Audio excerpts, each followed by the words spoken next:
अस्सलाम वालेकुम स्टूडेंट्स जो आज का हमारा लेक्चर है लेक्चर नंबर 4 वो बेसिकली कंकरेंसी कंट्रोल के ऊपर है। इससे पहले लेक्चर नंबर 2 के अंदर हम ट्रांजैक्शन प्रोसेसिंग के बारे में पढ़ चुके थे और उसको फिर कंकरेंटली जब हमारे पास एक इशू आता था कि मल्टीपल ट्रांजैक्शन कंकरेंटली जब आपके परफॉर्म होती हैं तो फिर एक ट्रांजैक्शन दूसरी ट्रांजैक्शन को अफेक्ट करती है, जिसकी वजह से हमारे पास इनकंसिस्टेंसी स्टेट आ सकती थी या कोई भी प्रॉब्लम या इशू आ सकता था।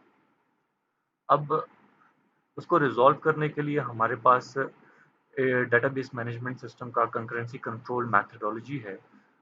उसको हम आगे इस लेक्चर के अंदर स्टडी करेंगे। जो कंटेंट हमारा इस लेक्चर के अंदर इंक्लूडेड है वो है कंकरेंसी कंट्रोल।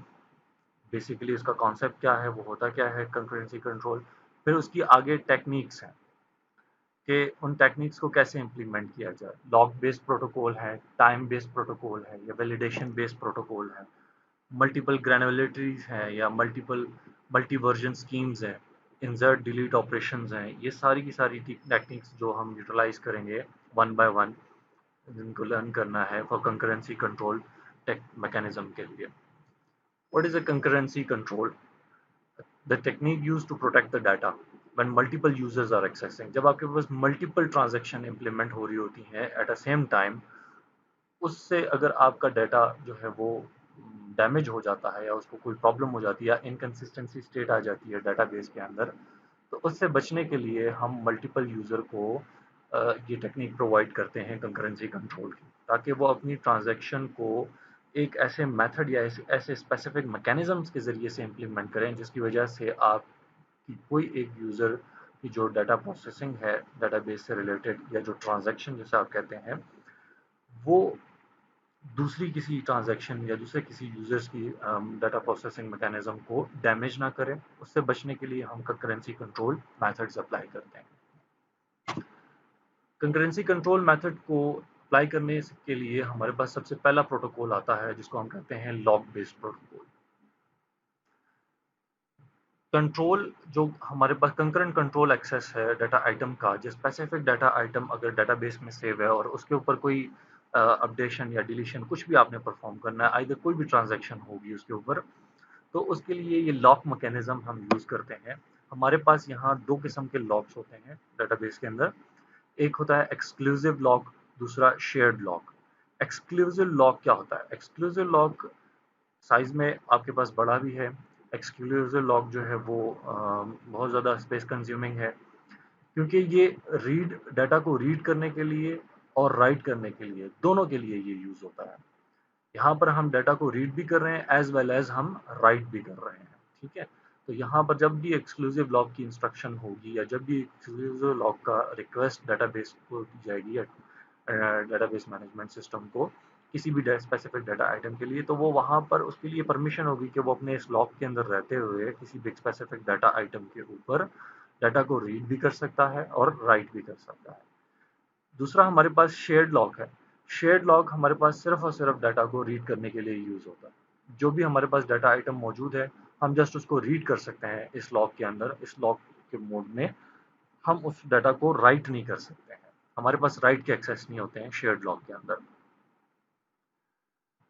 जो हमारे पास कंकरेंसी कंट्रोल मैनेजर है वो ये सारी की सारी चीज़ें अप्लाई कर रहा होता है। ये शेयर्ड लॉक प्रोवाइड करना या एक्सक्लूसिव लॉक प्रोवाइड करना किसी भी स्पेसिफिक डाटा आइटम के लिए कोई स्पेसिफिक ट्रांजैक्शन, ताकि वो ट्रांजैक्शन को एक अपने डाटा आइटम के स्पेसिफिक लॉक बेस्ड प्रोटोकॉल के अंदर रहते हुए उसको प्रोसेस कर सके। ठीक है, जब हम लॉक प्रोवाइड कर देते हैं तो इट्स मीन कि आपके पास दूसरी ट्रांजैक्शन जो है वो फिर इसको अफेक्ट नहीं कर सकती। ये एक स्पेसिफिक ये डाटा आइटम एक स्पेसिफिक ट्रांजैक्शन के लिए लॉक्ड हो चुका है, either it is a exclusive lock और शेयर्ड लॉक।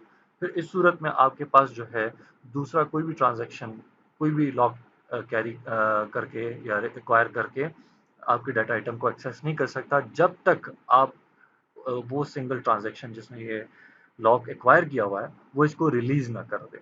जब वो इसको रिलीज कर देगी देन फिर दूसरे ट्रांजैक्शन आराम से उस लॉक को एक्वायर कर लेगी और उसको एक्वायर करने के बाद उस डाटा आइटम के ऊपर स्पेसिफिकली जो भी काम करना चाहे वो कर सकती है। तो ये हमारे कंकरेंसी कंट्रोल मैकेनिज्म है जो कि हम लॉक बेस्ड स्टडी कर रहे हैं। अच्छा, यहाँ हम लॉक बेस्ड स्टडी के लिए इधर एक कंपैटिबिलिटी मैट्रिक्स टेबल स्टडी करते हैं। जिसमें आपको ये नज़र आ रहा होगा shared shared x x exclusive, x for exclusive, S for shared lock. जब आप दो ट्रांजैक्शन, अब ये आपके पास डिफरेंट ट्रांजैक्शन, एक ट्रांजैक्शन के लिए शेयर्ड लॉक और एक्सक्लूसिव लॉक है, यहाँ दूसरे ट्रांजैक्शन के लिए शेयर्ड लॉक और एक्सक्लूसिव लॉक है। एक ट्रांजैक्शन जब शेयर्ड लॉक एक्वायर कर लेती है तो दूसरी ट्रांजैक्शन को शेयर्ड लॉक एक्वायर करना कंपैटिबल है, प्रोवाइड कर सकते हैं। क्यों? क्योंकि शेयर्ड लॉक के अंदर आपने डाटा को सिर्फ रीड करना है। जब आप डाटा को रीड कर रहे हैं तो इट्स मीन कि आप फिर उसमें कोई कॉन्फ्लिक्ट्स नहीं क्रिएट करेंगे, उसमें फिर आपके लिए कोई प्रॉब्लम या कोई इशू या आप डाटाबेस को कोई भी नुकसान पहुंचा नहीं सकते। ठीक होगी बात। लेकिन जब आप किसी इस मैट्रिक्स में रहते हुए शेयर्ड लॉक्स के साथ एक्सक्लूसिव लॉक को देखते हैं तो वो आपके पास फॉल्स सिचुएशन, मतलब इनकम्पैटिबल है। जब ये इनकम्पैटिबल है मींस कि ये इसको लॉक प्रोवाइड नहीं करेगा। अगर किसी एक ट्रांजैक्शन का किसी डाटा आइटम के अकॉर्डिंग कोई शेयर्ड लॉक एक्वायर्ड हुआ है तो कोई दूसरी ट्रांजैक्शन उस टाइम पे शेयर्ड लॉक तो एक्वायर कर सकती है बट एक्सक्लूसिव लॉक एक्वायर नहीं कर सकती। तो ये चीज़ें इसमें ज़रा डिफ़िकल्टी क्रिएट करती हैं। ये आपका एक कंपैटिबिलिटी मैट्रिक्स है। इस कंपैटिबिलिटी मैट्रिक्स को फ़ॉलो करते हुए ही आप जो है वो आगे ट्रांज़ैक्शंस के लिए लॉक एक्वायर कर लेते हैं और लॉक की रिक्वेस्ट कर सकते हैं एंड देन फिर लॉक को कैरी करके आप किसी भी डाटा आइटम के अक्रॉस कोई भी ऑपरेशन परफ़ॉर्म करें जो वो ट्रांज़ैक्शन परफ़ॉर्म करना चाहती है एंड देन उसके बाद कमिट करके आराम से उस लॉक को रिलीज़ कर दें। ठीक है?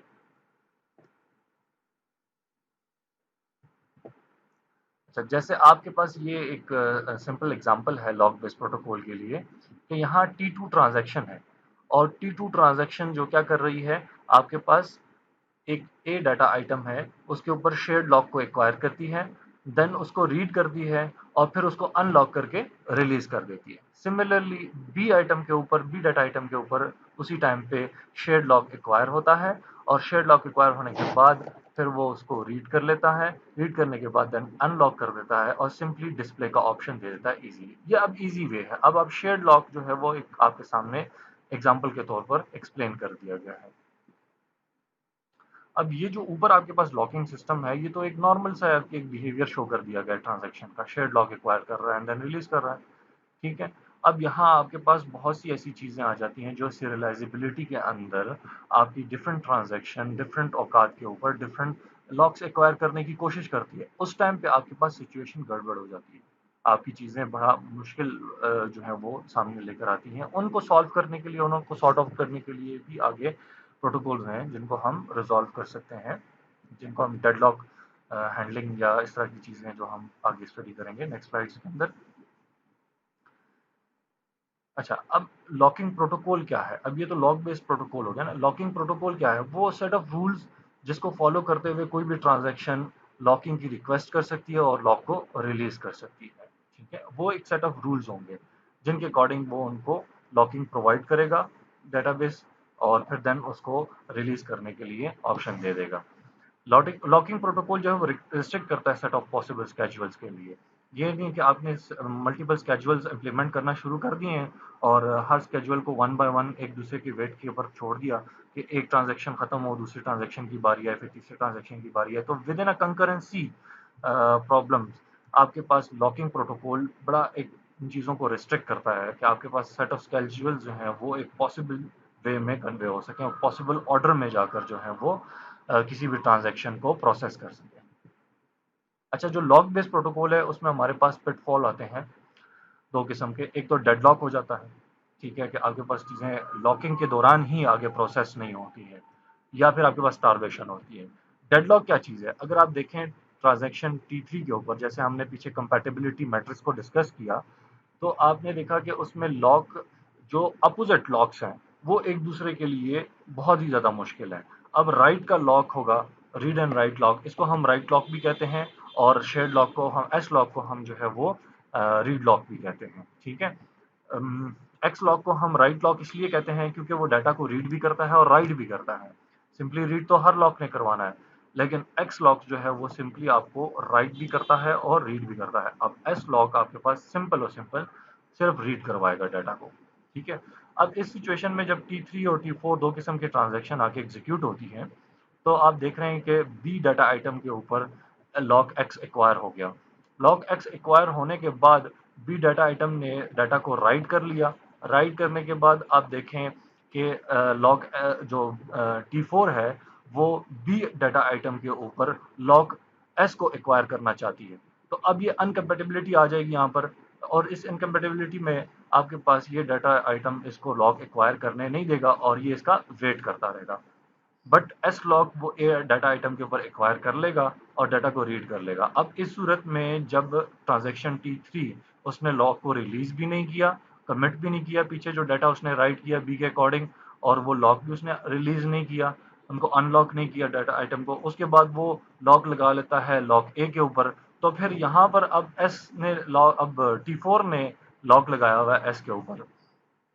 तो यहाँ पर जो ए डाटा आइटम है उसके ऊपर एस लॉक लगाया हुआ है, रीड लॉक लगाया हुआ है। अब रीड लॉक के कॉरस्पॉन्डिंग T3 जो है वो एक्स लॉक एक्वायर करना चाहती है, तो फिर ये इसके लिए वेट करेगी जब तक ये एस लॉक T4 जो है वो रिलीज नहीं कर लेता ए डाटा आइटम के ऊपर। तो इस तरह ये दोनों ट्रांजैक्शन एक दूसरे का वेट करती जाएंगी, और उस वेट के दौरान फिर ये एक दूसरे के लिए तब तक ये एग्जीक्यूट नहीं करवाती ट्रांजैक्शन जब तक कोई भी एक स्पेसिफिक डाटा आइटम के ऊपर कोई एक ट्रांजैक्शन अपना लॉक रिलीज नहीं कर देती। तो इस सूरत में आपके पास डेडलॉक आ जाता है, वेट करना पड़ जाता है एक ट्रांजैक्शन का दूसरी ट्रांजैक्शन के लिए। तो वो फिर आपके लिए पिटफॉल बन जाता है, एक प्रॉब्लम या ड्रॉबैक बन जाती है। फिर स्टारवेशन क्या चीज़ है? स्टारवेशन ये है कि आपको मैंने जैसे बताया कि एक्स लॉग जो है वो ऐसी स्पेसिफिक डाटा आइटम के लिए एक्वायर किया जाता है जो ज़्यादा ट्रांजैक्शन टाइम कैरी करने वाली है, जिनमें ऑपरेशन सेट ऑफ इंस्ट्रक्शन बहुत ज़्यादा है। अब जब आप किसी एक डाटा आइटम के ऊपर स्पेसिफिकली कोई एक ट्रांजैक्शन एक्स लॉग एक्वायर करना चाहती है तो वो वेट करना शुरू कर देती है, क्योंकि उसी दौरान आपके पास बहुत सारी ऐसी ट्रांजैक्शन आ जाती हैं उस स्पेसिफिक डाटा आइटम के ऊपर जो कि एस लॉग कैरी करना चाहती है। अब इस सूरत में आपके पास एक ट्रांजैक्शन इतना वेट में चली जाती है कि बारी-बारी छोटी-छोटी ट्रांजैक्शन आके जस्ट रीडिंग के लिए लॉक एक्वायर करती जा रही हैं, करती जा रही हैं, करती जा रही हैं, और इस दौरान आपके पास जो एक्स लॉक कैरी करना है किसी एक ट्रांजैक्शन में, वो स्टारवेशन की सूरत में चली जाए। स्टारवेशन मीन्स कि आपने सिंपली वो इतना एग्ज़ॉस्ट हो जाती है वेट करते-करते कि वो रोल बैक हो जाती है। देन फिर दोबारा वो रोल बैक हो जाती है, दोबारा रीस्टार्ट हो जाती है कि चाहे मैंने शायद मुझे कहीं मौका मिल जाए, शायद कोई मुझे एक्स लॉक एक्वायर करने का मौका मिल जाए, नहीं, लेकिन नहीं, उसी दौरान सेम टाइम पे डिफरेंट मल्टीपल ट्रांजैक्शन इतनी आ चुकी होती हैं कि वो बार-बार एस लॉक को कैरी करती हैं, एस लॉक को कैरी करती हैं और डाटा को रीड करती जाती हैं। तो इस दौरान फिर आपके पास किसी एक स्पेसिफिक ट्रांजैक्शन के लिए जो एक्स लॉक एक्वायर करना चाहती है, एक स्टारवेशन की सूरत बन जाती है। स्टारवेशन को अगर हम वर्बली एक मीनिंग लें तो ये भूख की हालत है, किसी एक ट्रांजैक्शन को उसकी भूख की हालत में छोड़ देना। मतलब वो इतना तरस जाए कि उसको वो बार-बार वो चीज़ एक्वायर करने के लिए वेट करना पड़े, और वेट करने के बाद देन वो रोल बैक हो और देन फिर अपने आप को दोबारा रीस्टार्ट करे, तो वो सिचुएशन उसके लिए गड़बड़ हो जाती है। कंकरेंसी कंट्रोल जो है वो इसी के लिए ड्रॉ किया जाता है, वो मैनेजर्स इसी के लिए बनाए जाते हैं ताकि वो इन स्टारवेशन से और इन डेडलॉक से किसी भी ट्रांजैक्शन को बचा सकें। इसके बाद हमारे पास टू फेज लॉकिंग सिस्टम आता है। टू फेज लॉकिंग सिस्टम में हमारे पास दो फेजेस होते हैं। एक हमारे पास फेज वन ग्रोइंग फेज है, दूसरा हमारे पास फेज टू श्रिंकिंग फेज है। ग्रोइंग फेज क्या होता है कि हमारे पास ट्रांजैक्शन अपनी तमाम डाटा आइटम्स के ऊपर लॉक एक्वायर कर लेती है, ठीक है, लेकिन इस दौरान फिर ये होता है ग्रोइंग फेज के अंदर कि कोई भी लॉक आपने लॉक एक्वायर कर रहे हैं बार बार, बारी बारी एक ऑर्डर में एक एक डाटा आइटम के ऊपर, बट आप उनसे लॉक रिलीज नहीं करेंगे जब तक आप श्रिंकिंग फेज में नहीं आ जाते। श्रिंकिंग फेज का मतलब क्या है कि वहां पर आप तमाम डाटा आइटम के ऊपर उसी तरह स्टेप बाय स्टेप लॉक्स को जिस तरह पहले हमने एक्वायर किया था अब आप रिलीज करते जाएंगे। फिर इस रिलीजिंग के दौरान श्रिंकिंग फेज के अंदर आप जो है वो कोई भी लॉक कैरी नहीं कर सकते, कोई भी लॉक एक्वायर नहीं कर सकते। आपके पास दो डिफरेंट फेजेस हैं, ग्रोइंग फेज और श्रिंकिंग फेज। ग्रोइंग फेज में आपके पास टोटली टाइम है कि आप अपने लास्ट डाटा आइटम तक सारे के सारे लॉक एक्वायर कर लें, ठीक है।